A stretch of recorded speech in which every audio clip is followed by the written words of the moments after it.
If you're anything like me, your social media algorithms are probably showing you videos of people that are being diagnosed with colon cancer, and it's starting to seem that this is happening in younger and younger patients. And there's definitely a lot of truth to this.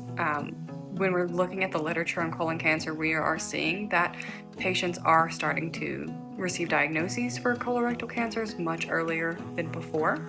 So let's just go through a little bit of the information on colon cancer so that you can hopefully feel a little bit more empowered in your digestive health and figure out some things maybe to stay away from or to incorporate into your daily life.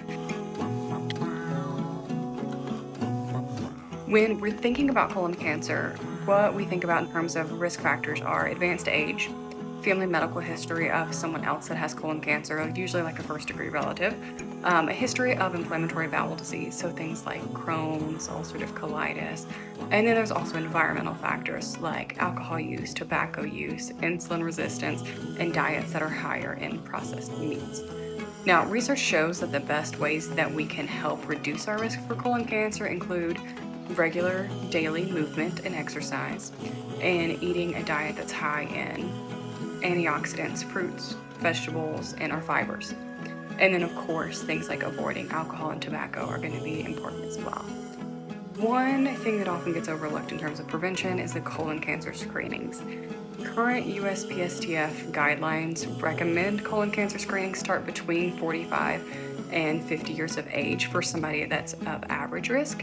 Now, you may have questions about this because, what do we do about this when we're having so many people being diagnosed younger and younger? And I think we're in a really interesting spot right now where the guidelines aren't really dropping to allow us for screening earlier. So I think we really have to take our health into our own hands at this point and make sure we're doing everything that we can to reduce our risk. And then, of course, one of the other things is just being comfortable and knowing your own body, what your normal digestion is like, what your bowel movements are like.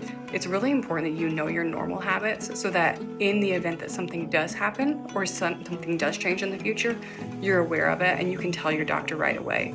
I recommend going ahead and, making a journal, a log, get started on that so you know what your normal is. In the event that something does happen in the future, you can be empowered. You can go into your doctor's office, tell them what exactly you've been experiencing and for how long.